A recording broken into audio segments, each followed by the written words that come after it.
అనిర్వేద శ్రియో మూలం అనిర్వేద పరం సుఖం అనిర్వేదో హి సతతం సర్వార్థేషు ప్రవర్తక కరోతి సఫలం జన్మో కర్మ యత్తత్కరోతి సహా తస్మాన్ అనిర్వేద కృతం యత్నం చేస్తే హిముత్తమం అన్నారు.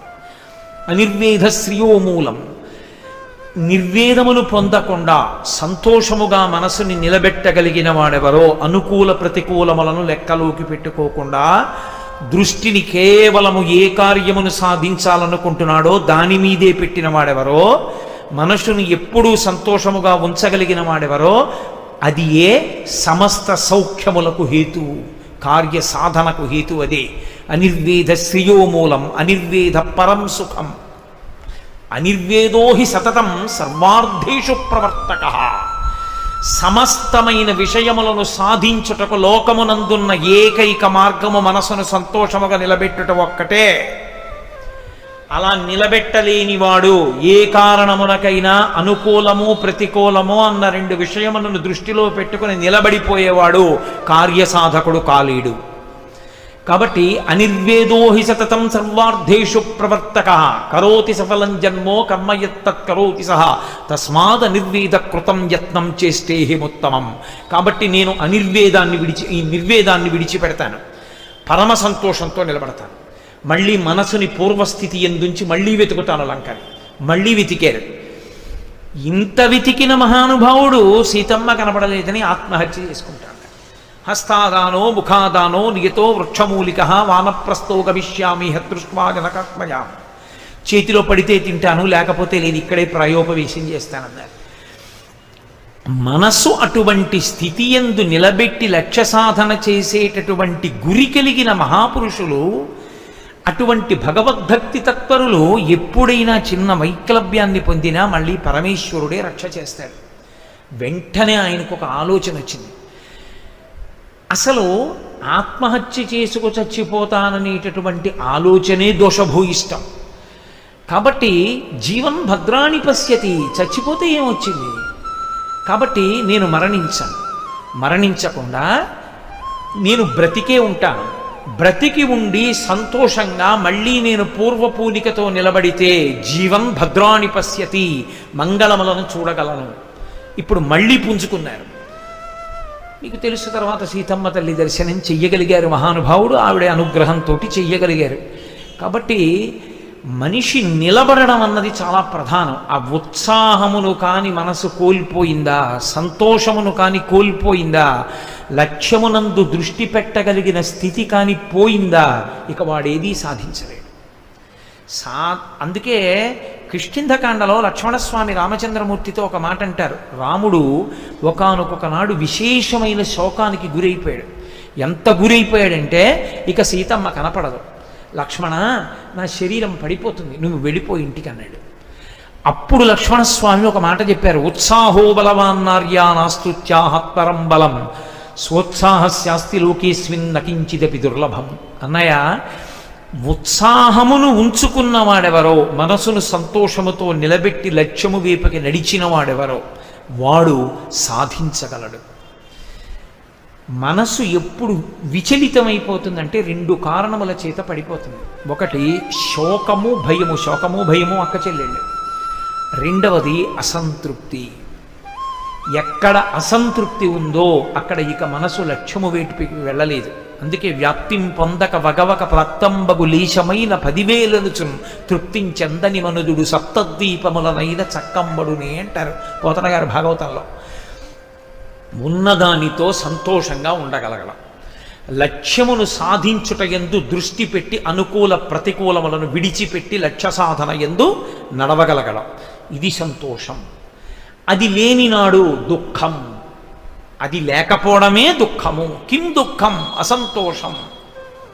నాకొక్కటి చెప్పండి, దుఃఖము అన్న మాటకు అర్థం అసంతోషం అంటే ఏమండి మరి కలిసి వచ్చినప్పుడు సంతోషంగా ఉండదా అని మీరు నన్ను అడగచ్చు. అప్పుడు అది సంతోషమే కదా, అది అప్పుడు ఎందుకు సంతోషం కాకుండా పోయింది అంటే, మీకు ఏది కలిసి వచ్చింది అది మీ దగ్గర ఉంది అని మీరు సంతోషపడిపోతున్నారో దానికి ఒక క్రీనీడ ఉంటుంది. నేనింత ప్రేమించే వస్తువు, నేనింత ఇష్టపడే వస్తువు, ఇది నా చెయ్యి జారిపోతుందేమోనన్న బెంగ మీకు ఎప్పుడూ ఉంటుంది. అభద్రత, దాన్ని అనుసరించి ఉంటుంది. అది చెట్టు కొమ్మ సూర్యుడికి అడ్డొచ్చి తప్పుకున్నట్టు అది ఉందన్న ప్రీతి, అది ఎక్కడ జారిపోతుందోనన్న బెంగ. రెండూ ఏకకాలమనందు ఉంటాయి. ఎక్కడ ప్రీతి అప్రీతి, అనుకూలత ప్రతికూలత, ఈ రెండూ మనసు మీద ప్రభావం చూపిస్తూ ఉన్నాయో అంతకాలము వాడు లక్ష్యమును సాధించలేడు. అనుకూలము ప్రతికూలము రెండు లేవు, లక్ష్యమును సాధించుట ఒక్కటే, అంతే. అలా వెళ్ళగలిగిన వాడెవరో, ఇక అనుకూల ప్రతికూలములకు లొంగకుండా ఉండగలిగిన వాడెవరో వాడే లక్ష్యమును సాధించగలడు. మీరు అందుకే చూడండి, కేవలము లక్ష్యమును సాధించుట యందు అనుకూలత ప్రతికూలత విడిచిపెట్టి వెళ్ళగలిగినటువంటి వాళ్ళని కొంతమందిని తయారు చేస్తుంటుంది ప్రభుత్వం. మీరు మొన్న చదివి ఉంటారు. వాళ్ళు గాలి, నీరు, నిప్పు, ఎండ, ప్రాణాలు, భయం ఏముండవు, లక్ష్య సాధన ఒక్కటే, అంతే. అటువంటి దృష్టి కలిగినటువంటి వ్యక్తి లక్ష్యమును సాధించగలడు. శరీర బలం కాదు, మనసు సంతోషముతో నిలబడింది. సంతోషం అంటే అనుకూల ప్రతికూలములకు అది చూడదు. అసలు ఇంకా యథార్థంగా మాట్లాడితే మనమందరం ఏది అనుకూలం అనుకుంటున్నామో అది వాళ్ళు అనుకూలం అనుకోరు. మనమందరం ఏది ప్రతికూలం అనుకుంటున్నామో అది వాళ్ళు ప్రతికూలం అనుకోరు. వాడు దాన్ని కూడా అనుకూలంగానే భావన చేస్తాడు. అది సంతోషంతో నిలబెట్టడం అన్న మాటకు అర్థం. నాకు ఇది చెప్తున్నప్పుడు ఒక విషయం జ్ఞాపకానికి వస్తుంది. అబ్దుల్ కలాం గారు భారత రాష్ట్రపతిగా ఉన్నారు. ఉన్నప్పుడు వికలాంగులకు, అంటే శరీరావయవములు సరిగా లేనటువంటి వాళ్ళకి అంతర్జాతీయ స్థాయిలో క్రీడలు నిర్వహించారు. అటువంటి వాళ్ళందరూ ఆటలు ఆడుతుంటే ఒక 1000 మంది పిల్లల్ని రాష్ట్రపతి భవన్కి పిలిపించారు కలాం గారు. 1000 మంది పిల్లలు వచ్చారు. వస్తే ఆయన లోపల ఉన్నారు రాష్ట్రపతి భవన్లో. 1000 మంది పిల్లలు వచ్చారండి, అందరూ వికలాంగులు. మీరు వాళ్ళని ఉద్దేశించి 2 మంచి మాటలు చెప్పాలి అన్నారు. వెంటనే ఆయన ఆలోచించారు, ఆ పిల్లలను ఉద్దేశించి నేను మాట్లాడడం అంటే ఏం మాట్లాడాలి? అయ్యో పాపం మీకు వికలాంగులు, మీకు కాళ్ళు లేవు, చేతులు లేవు అని కాదు కదా మాట్లాడవలసింది. వాళ్ళు ఉత్సాహపడేటట్టు మాట్లాడాలి. అంటే ఇప్పుడు వాళ్ళకి ఏ శరీర దౌర్బల్యం ఉన్నదో దానిని వారు మనోబలంతో అధిగమించగలిగినట్టు మాట్లాడగలగాలి కాదు. ఆయన వెంటనే ఒక పద్యాన్ని రచన చేశారు. నేను మీకు తెలుగులో దాన్ని చెప్తాను. ఆయన బయటికి వచ్చి కాగితం తీసుకుని ఆ పద్యం చదివారు పిల్లలను ఉద్దేశించి. అందులో ఆయన అన్నారు, మీలో చాలామందికి శరీరావయవములు సరిగా లేవు, కానీ మనందరం పరమేశ్వరుని బిడ్డలం. మీకు అవయవములు, కొంతమందికి ఉండవలసిన అవయవములు ఉండవలసిన రీతిలో మీలో అందరికీ ఉండకపోవచ్చు. సామాన్య మనుష్యునికి ఏ అవయవములు ఉంటాయో అందులో ఒక్కొక్క అవయవము మీలో ఒక్కొక్కరికి ఒక్కొక్కటి లోపం. ఒకడికి కాలు లేదు, ఒకడికి చెయ్యి లేదు, అలా. కానీ మీ అందరికీ ఉన్నది మాత్రం ఒకటి ఉంది. అదే వజ్ర సదృశమైన మనస్సు, మొక్కవోని మనస్సు, నిరుత్సాహమును పొందని మనస్సు, ఎప్పుడూ సంతోషముతో ఉండగలిగిన మనస్సు. మీ మనస్సుకి ఆలంబనము కూడా ఒకటి ఉంది. ఏమిటో తెలుసా? అనుకూలముగా కాని ప్రతికూలముగా కాని ఉండగలిగిన పరమేశ్వరుడు అనుకూలమై మీకున్నాడు, కాబట్టి మీకు బెంగలేదు అన్నారు. ఈ మాట ఆయన పద్య రూపంలో చదివారు వాళ్ళని ఉత్సాహపరచడానికి. చాలా గొప్ప సందేశం. ఆయన చదివితే ఒక కాళ్ళు లేవు ఒక పిల్లాడికి, ఇక్కడి వరకు కాళ్ళు లేవు. ఇరాన్కి చెందినటువంటి పిల్లవాడు డేకుతూ కలాం గారి దగ్గరికి వచ్చి ఓ కాగితం అందించాడు. ఆయన వంగి ఆ కాగితం అందుకుని చదివారు. అది పర్షియన్ భాషలో. ఈయన ఓ పద్యం చెప్తే అతను వెంటనే ఓ పద్యం రాశాడు. ఆయన తీసి చదివి ఆ పిల్లవాడి వంక చూశారు. ఆయన చెప్పుకున్నారు, నా జీవితంలో నేను ఆ సందర్భాన్ని మరిచిపోలేను అని చెప్పారు. అతను పర్షియన్ భాషలో రాసిన కవిత్వం ఏమిటంటే, నాకు కాళ్ళు లేవు, నా మనసు నాతో అంది, నువ్వు ఏడవకు కాళ్ళు లేవని, నీకు ఒక అద్భుతమైన అవకాశం ఉంది. ఎవరి ముందు మహారాజులే వచ్చినా మోకరిల్లవలసిన అవసరం నీకు లేదు, కాబట్టి నేను ఎంతో సంతోషిస్తున్నాను, ఆ స్థితి నాకొక్కడికే ఉంది అని రాశాడు. కలాం గారి కళ్ళ నీళ్ళు వచ్చాయి. అబ్బా, అందరూ కాళ్ళు లేవంటారు, కానీ అతను కాళ్ళు లేవనలేదు, ఒకరి ముందు మోకరిల్లవలసిన అవసరం లేదు నాకు, అందుకని పరమేశ్వరుడు పెట్టలేదన్నాడు. ఏమి భావన! ఆ సుసంపన్నమైన భావన చేత అతను తన శరీర వైక్లభ్యాన్ని అధిగమించాడు. ఒక్కొక్క మహాపురుషుడు ఎక్కడ తయారవుతాడంటే, మనము ప్రతికూలము అనుకున్న దానిలో శాశ్వతమైనటువంటి వ్యవస్థని దిద్ది తయారవుతాడు. మహాత్ముడిగా గాంధీ ఎప్పుడు అవతరించారు? ఫస్ట్ క్లాస్ కంపార్ట్మెంట్ టికెట్ కొనుక్కుని ట్రైన్లో వెళ్ళిపోతున్నప్పుడు సౌత్ ఆఫ్రికాలో ఎవరో ఒక తెల్లటివాడు లోపలికెక్కి, ఈ నల్లటివాడు కూర్చుంటే ఫస్ట్ క్లాస్లో నేను కూర్చోనన్నంత మాత్రం చేత తెల్లవాళ్ళు వచ్చి నాకు టికెట్ ఉంది, నేను కూర్చుంటానని వాదిస్తున్నటువంటి గాంధీ గారిని ప్లాట్ఫామ్ మీదకి తోసేసి ఆయన యొక్క పెట్లన్నీ విసిరిపారేశారు. విసిరిపారేస్తే ఆయన ఆ ప్లాట్ఫామ్ మీద పెట్లు తీసుకుని వేచి ఉండు గదిలోకి వెళ్ళిపోయారు, వెయిటింగ్ రూమ్లోకి వెళ్ళిపోతే ఆయనకి విపరీతమైన చలేసింది. ఆయన కోటు తీసి వేసుకోలేదు పెట్లోంచి. ఎందుకు వేసుకోలేదో తెలుసా? ఇవాళ నాకు చలేస్తే నేను పెట్టి తీసి కోటు వేసుకుంటాను, కానీ కోటు వేసుకుంటున్నప్పుడు కూడా నన్ను అవమానకరంగా మాట్లాడేవాళ్ళు ఉండొచ్చు. ఇప్పుడు శాశ్వతంగా ఈ సమస్యకు ఒక పరిష్కారము లభించాలి. అందరూ ఏది నాకు అవమానము జరిగినది అనుకుంటున్నారో అందులోంచే ఒక కొత్త శకం ప్రారంభం కావాలన్నారు. అంతే, ఆయన సత్యాగ్రహ సిద్ధాంతం, అహింసా పోరాటం అక్కడ ప్రారంభమయ్యాయి. ఇప్పటికీ దక్షిణాఫ్రికాలో ఆ రైల్వే స్టేషన్లో ఒక బోర్డు ఉంటుందిట. ఇక్కడే మహాత్మా గాంధీ ఆఫ్ ఇండియా వెళ్ళిపోతున్నప్పుడు ఆయన లగేజ్ని ఫస్ట్ క్లాస్ టికెట్ ఉన్నా విసిరేశారు అని వెయిటింగ్ రూమ్ వైపు బాణం గుర్తు పెట్టి ఇక్కడే గాంధీజీ కూర్చుని ఆలోచించి వర్ణ వివక్షకి వ్యతిరేకంగా పోరాటం ప్రారంభించారు.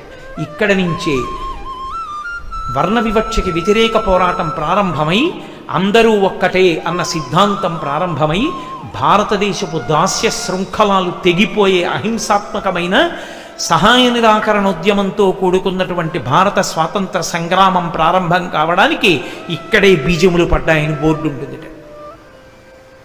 అంటే మనం అనుకూలము కాదు, అవమానింపబడ్డాడన్న చోట ఒక మహాత్ముడు ఆవిర్భవించాడు. ఒక కాళ్ళు లేవు అని మనం అనుకున్నటువంటి చోట ఒక మహాత్ముడు, ఒక పిల్లవాడి యొక్క మనసులో అటువంటి ఆలోచన ఉద్భవించింది. వాడికి కాళ్ళు లేకపోవడం కాదు, కాళ్ళు ఉండి పిరికి మనసున్నవాడి కన్నా కాళ్ళు లేకపోయినా కొన్ని రెట్ల బలమైన మనసు ఉంది. వాడు మహాత్ముడు కాగలడు. ఎవడి మనసా సంతోషముతో ప్రహృష్టముగా నిలబడగలదో వాడు మాత్రమే మహాత్ముడు అవుతాడు తప్ప అందరూ మహాత్ములు కాలేరు. కాబట్టి దుఃఖమనగా ఏమి అంటే అనుకూలము ప్రతికూలము అన్నదానికి లొంగిపోవుట. లక్ష్యమునందు మనసు నిలబెట్టినటువంటి వాడికి అనుకూలము ప్రతికూలము రెండు మాటలు లేవు. మోక్షగుండం విశ్వేశ్వరయ్య గారి గురించి తెలియని వాళ్ళు ఉండరు. మహానుభావుడు. భారతదేశంలో సాంకేతిక రంగమునందు ఒక మహర్షి సదృశుడు. అటువంటి మోక్షగుండం విశ్వేశ్వరయ్య గారి చరిత్ర మీరు ఎప్పుడన్నా చదివితే తెల్లబోతారు. 13వ ఏట తండ్రి చనిపోయారు. ఆయనకి ఈ సాంకేతిక విద్య, ఇంజనీరింగ్ చదువుకోవాలి అని కోరిక. మైసూరులో మేనమామ గారి ఇంటికి వెళ్ళారు. చదువుకోవడానికి, స్కూల్లో చదువుకోవడానికి కూడా డబ్బులు లేవు. చదువుకోవాలి అంతే ఆయన లక్ష్యం. ఆ లక్ష్యం కోసం మోక్షగుండం విశ్వేశ్వరయ్య గారు పడినటువంటి శ్రమ చదివితే అసలు ఇలా ఎలా చేశారనిపిస్తుంది. ప్రతిరోజు తన ఇంటి నుంచి 10 మైళ్ళ దూరం నడిచి ఒక మంత్రి గారి ఇంటికి వెళ్ళి వాళ్ళ పిల్లలకి ట్యూషన్ చెప్పేవారు. మళ్ళీ 10 మైళ్ళు నడిచి ఇంటికి వచ్చేవారు. 20 మైళ్ళంటే దగ్గరగా 25 కిలోమీటర్ల కన్నా ఎక్కువ.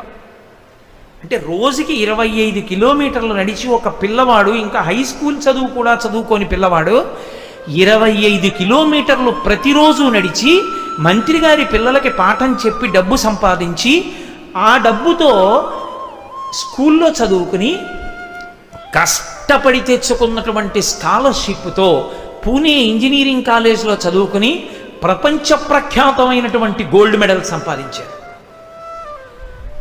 మోక్షగుండం విశ్వేశ్వరయ్య గారు సంపాదించారు అనకండి. ఆయన సంపాదించడంలో లక్ష్యం మీద నిలబడినటువంటి ఆయన దృష్టి అనుకూలమో ప్రతికూలమో అన్న రెండిటిని విడిచిపెట్టి లక్ష్యమును సాధించుట యందు మనసు ఎప్పుడూ అదే ప్రహృష్టతతో నిలబడిపోయింది. అంతే, అదే సంతోషం. నేను ఆ లక్ష్యం వైపుకు అడుగులు వేస్తున్న ప్రతి అడుగు రోజు 20 మైళ్ళు నడిచి వచ్చినా నేను చదువుకోవడానికి డబ్బు వస్తాను. ఇప్పుడు నేను చదువుకోగలను. 20 మైళ్ళు నడిచిన పిల్లవాడికి తండ్రి లేడు, తల్లి దగ్గర లేదు, మేనమామ ఇల్లు, పేదరికం. తినడానికి సరి అయిన తిండి లేదు. ఎంత కష్టపడ్డాడో. నాకు పేరు చెప్పడం ఇష్టం లేదు. ఇప్పటికే హైదరాబాద్లో ఉన్నారు, మా గోపాలకృష్ణ గారికి తెలుసు బాగా. ఆయన ఇంజనీరింగ్ చదువుకోవాలని కోరిక. ఓసారి ఇంజనీరింగ్ సీట్ వస్తే డబ్బు లేక వదిలేశాడు.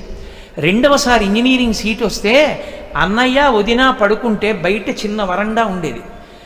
నాకు మీరు అన్నం పెట్టినా పెట్టకపోయినా వరండాలో పడుకోవడానికి అవకాశం ఇవ్వండి, ఇంజనీరింగ్ చదువుకుంటానని అడిగాడు. ఉన్నదే ముగ్గురం తిందాన్రా అన్నాడు మహానుభావుడు. వరండాలో పడుకునేవారు. ఒకప్పుడు ఆయన ఇంజనీరింగ్ ఫస్ట్ ఇయర్ చదువుకుంటుంటే స్కూల్లో సర్క్యులర్ వచ్చింది. ఆయనకి సంతోషం, నేను ఇంజనీరింగ్ చదువుకుంటున్నానని. అంత కష్టపడి చదువుకున్నాడు. రేపు ల్యాబొరేటరీ ఉంది, అందరూ బూట్లు వేసుకు రావాలి, ఫలానా రకం షూ వేసుకోవాలి అని. ఎక్కడ కొనుక్కుంటాడు బూట్లు?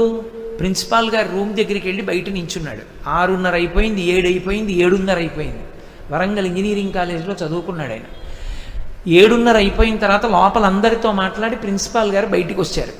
బయటకు వచ్చి పిల్లాడిని చూసి ఓయ్ అని పేరు ఉచ్చరించి ఆ పిల్లవాడిని అన్నారు, ఏమి ఇక్కడి నుంచున్నావు రాత్రి 7:30 అయినా?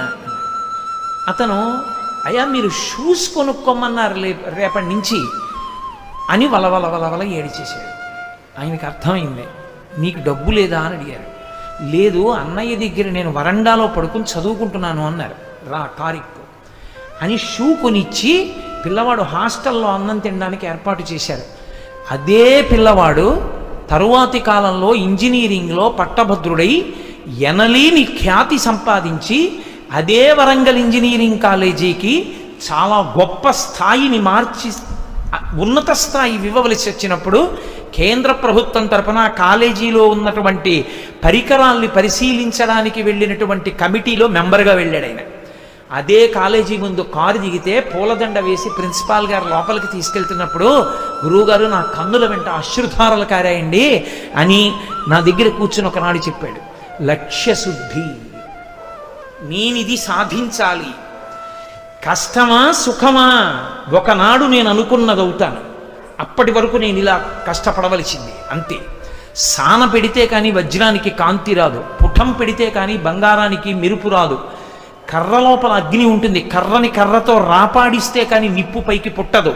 నీరు భూమిలో ఉంటుంది, భూమిని తవ్వితే తప్ప జలపడదు. లక్ష్యమునందు శుద్ధి లేనివాడు మనసు అనుకూలమో ప్రతికూలమో అని ఆగిపోయినవాడు కార్యమును సాధించలేడు. ఎక్కడ మనసు సంతోషముతో నిలబడుతుందో వాడికి సుఖదుఖములు లేవు. వాడికి ఇది అనుకూలంగా ఉందని లేదు, ఇది ప్రతికూలంగా ఉందని లేదు. ఆ రెండూ వాడి శరీరానికి అంటితే కదా, వాడికి ఆ పట్టింపు లోపల పట్టుకుంటే కదా. ఏది పట్టుకోవాలి? మనసు పట్టుకోవాలి. బాగుంది బాగులేదు అన్న 2 మాటలు పట్టుకోవాల్సింది మనస్సు. ఆ మనసు బాగుందన్న దాని మీద లేదు, బాగులేదన్న దాని మీద లేదు. తను దేని మీద దృష్టి పెట్టాలనుకున్నాడో దాని మీదే నిలబడిపోయింది ఆ దృష్టి. ఇక అనుకూలము ప్రతికూలము ఆయనకి ఎలా తెలిసాయి? ఆయనకి తెలియవు.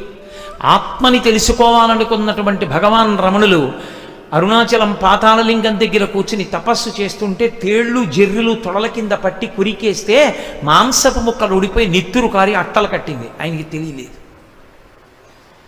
లక్ష్యశుద్ధి, మనసు అనుకూలము ప్రతికూలము అన్న 2 మాటల చేత ప్రభావితము కాకుండా నిలబడగలిగితే అటువంటి మనస్సు సంతోషము కలిగిన మనస్సు.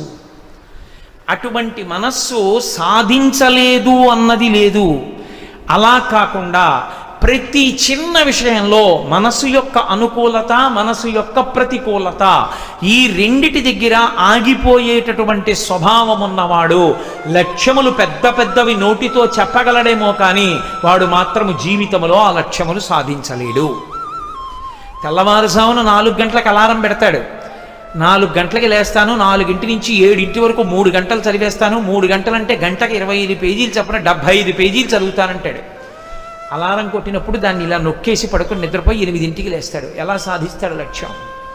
4 గంటలకి నిద్ర లేవలేని వాడు లక్ష్యాన్ని సాధిస్తాడా?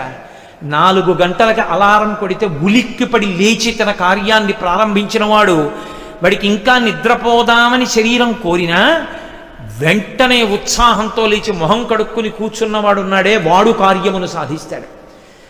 మహాత్ములు ఎవ్వరూ ఒక రాత్రికి రాత్రి తయారైన వారు కారు. మహాత్ముల జీవితాలు ఇవి పూల పాన్పులు కావు. ఎంతో కష్టపడితే, ఎంతో నలుగుడు పడితే వాళ్ళు మాత్రమే మహాత్ములు కాగలరు. లేనివారు మహాత్ములు కాలేరు. ఓర్చగలగాలి. ఓర్చడంలో ఏదో కష్టపడిపోతున్నానన్న భావన కాకుండా నీ లక్ష్యమేదో ఆ లక్ష్యమునందు నువ్వు నడుస్తున్నప్పుడు నీకు దానిలో మనసు ప్రహృష్టమై ఉండగలగాలి. అలా ఉండగలిగితే నీవు నీ లక్ష్యమును సాధించగలవు.